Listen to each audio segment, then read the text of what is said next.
world's two largest economies, we have an obligation to the people in our nations and in the world to cooperate on areas of mutual concern.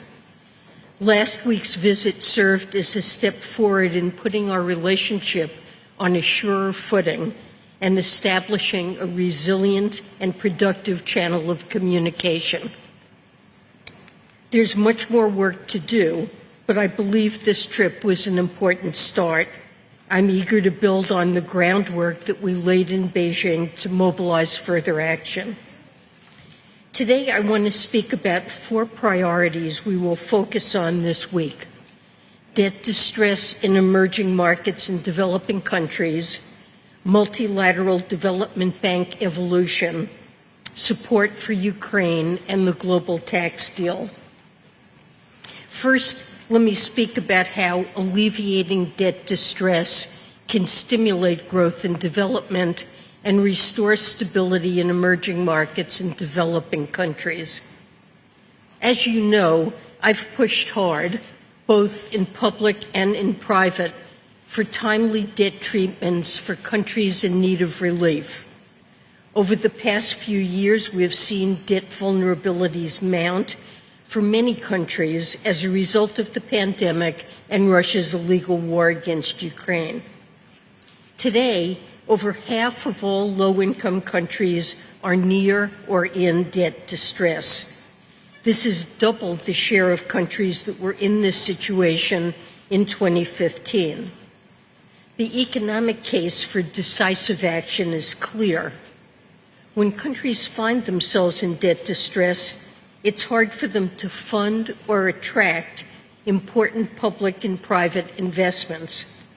Without these investments, their macroeconomic foundations deteriorate, making the initial debt problem even worse. Further, with debt service absorbing resources, less is available for essential public spending, such as education or health care.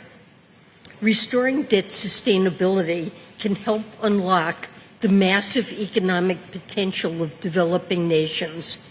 It can help them regain lost growth and development and enable them to make investments to address challenges that we're trying to tackle together. When these countries develop and contribute to the global economy, all of us benefit. This week, I will continue to push for full and timely participation of all official bilateral creditors on pending debt restructuring cases. I was pleased by last month's progress on Zambia, which I discussed with my Chinese counterparts last week. The Zambia agreement took too long to negotiate, but it shows that creditors can overcome differences and agree on common principles for debt relief.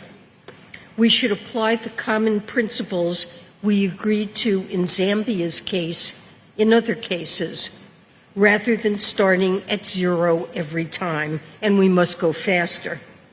Our hope and expectation are for Ghana and Sri Lanka's debt treatments to be finalized quickly so that the IMF can move forward with their first program reviews by this fall.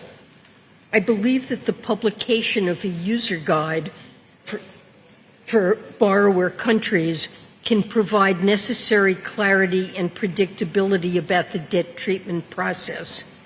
This includes elucidating the principles that all stakeholders agree to adhere to in debt restructuring cases.